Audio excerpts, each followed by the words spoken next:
Perché sur une petite colline, l'hôtel communal de Saint-Josse-ten-Noode se découvre tel une maison de fées. Un symbole de l'attachement à l'histoire et à la culture locale. Le village de Ten-Noode apparaît au XIIIe siècle comme celui d'Ixelles, entre les paroisses d'Uccle, d'Etterbeek et Sainte-Gudule à Bruxelles. À cette époque, à l'exception de la vallée du Malbeek et du Schaerbeek, on n'y rencontrait que des champs à peine cultivés à cause de la mauvaise qualité du sol. De là le nom Noode qui signifie besoin et par extension misère. À son origine, Saint-Josse-ten-Noode offre la physionomie d'un village sans histoire, un lieu de séjour recherché par la noblesse et les patriciens bruxellois qui y construisaient leurs maisons de plaisance. Le plus illustre d'entre eux, Philippe le Bon, y fait ériger en 1465 le château des ducs de Brabant. L'histoire se lit dans l'écusson communal. Une grappe de raisin faisant allusion à la célébrité viticole de Saint-Josse, une besace commémorant le séjour du poète flamand Jean-Baptiste Houart, décédé à Saint-Josse en 1599, et un château rappelant celui des ducs de Bourgogne. De toutes les communes situées le long du Pentagone, Saint-Josse est certainement celle qui connaît le développement le plus précoce et le plus rapide, et ce, dès la démolition des remparts de la ville et l'aménagement de la petite ceinture sous le régime hollandais. À partir des axes reliant les faubourgs à la capitale, se dessinent et se lotissent en une vingtaine d'années des quartiers neufs, industrieux ou résidentiels. À la fin du XIXe siècle, la commune offre deux visages, celui des hôtels de maître et celui de la fourmilière des rues industrieuses qui grimpent de la Seine aux hauteurs de la rue Royale, puis descendent vers le Malbeek par les rues Traversières et du Moulin. La population ouvrière y est nombreuse, l'habitat déjà très dense. Au lendemain de la Seconde Guerre mondiale, c'est sur la modernisation de la place Saint-Josse et de la chaussée de Louvain que se concentrent les efforts de l'administration communale. Enrayer l'hémorragie des habitants, principalement des contribuables aisés, est devenu un objectif prioritaire.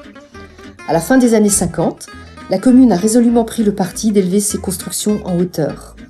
Les théories urbanistiques de l'époque s'appliquent parfaitement à son cas particulier, celui d'une entité urbaine privée de terrains libres et bon marché, et constituée de quartiers denses hérités du XIXe siècle.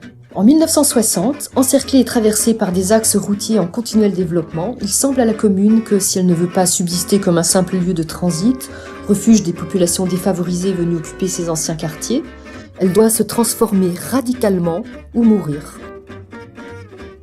Si la commune compte 27 000 habitants, elle est fréquentée par plus de 100 000 personnes en journée.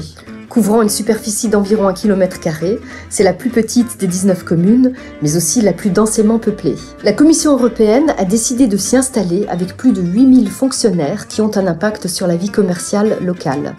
C'est une commune jeune, étudiante et économiquement dynamique.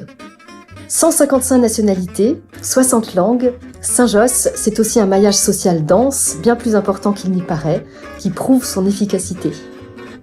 À Saint-Josse se côtoient des fonctionnaires européens, des cadres supérieurs, des bobos et des artistes, des sans-abri, des belgo-belges qui ne quitteraient la commune pour rien au monde, des jeunes qui s'y installent au départ de leur vie professionnelle et qui s'y enracinent lorsque leur situation financière s'améliore. Une centaine d'associations sont actives sur son territoire. En lien ou non avec les services communaux, peu importe, le travail est là et la population en est largement bénéficiaire. C'est un petit bout de ville où l'esprit village persiste, mais avec un fort engagement pour la culture sous toutes ses formes. Le botanique, entre jardins exotiques, expos artistiques et salles de concert, le centre culturel arabe, le centre Rosacha, cirque, danse, théâtre et musique, le musée Charlier, les ateliers Momen, l'académie de la musique et des beaux-arts, des théâtres et des bibliothèques. Le jazz prend une place particulièrement importante dans la vie culturelle de cette commune. Le bourgmestre actuel, Jean de Manet, connu pour son amour de la musique, est à l'initiative de la transformation de l'ancienne gare de la chaussée de Louvain en la Jazz Station. La commune organise ainsi le Saint-Josse-ten-Noode, festival annuel qui se tient en septembre. Il soutient et encourage l'art et la culture sur le territoire communal. Saint-Josse compte aussi des dizaines de commerces encore épargnés par la vague uniformisante de la mondialisation. Il confère à ce kilomètre ten-noodois une ambiance colorée, un visage humain. De nombreux restaurants exotiques et bruxellois côtoient bars, cafés et rues commerçantes dans une ambiance chaleureuse et conviviale. C'est une commune où il fait bon se détendre avec les parcs de Liderc et Saint-François, les squares Armand Steurs, Delay et Henri Frick et le jardin botanique. Par le biais du gouvernement fédéral, politique des grandes villes, et de la région de Bruxelles-Capitale via les contrats de quartier, les communes sont invitées à concevoir des projets de développement qui s'inscrivent sur le long terme. Un projet d'envergure pour le petit bout de ville qu'est Saint-Josse.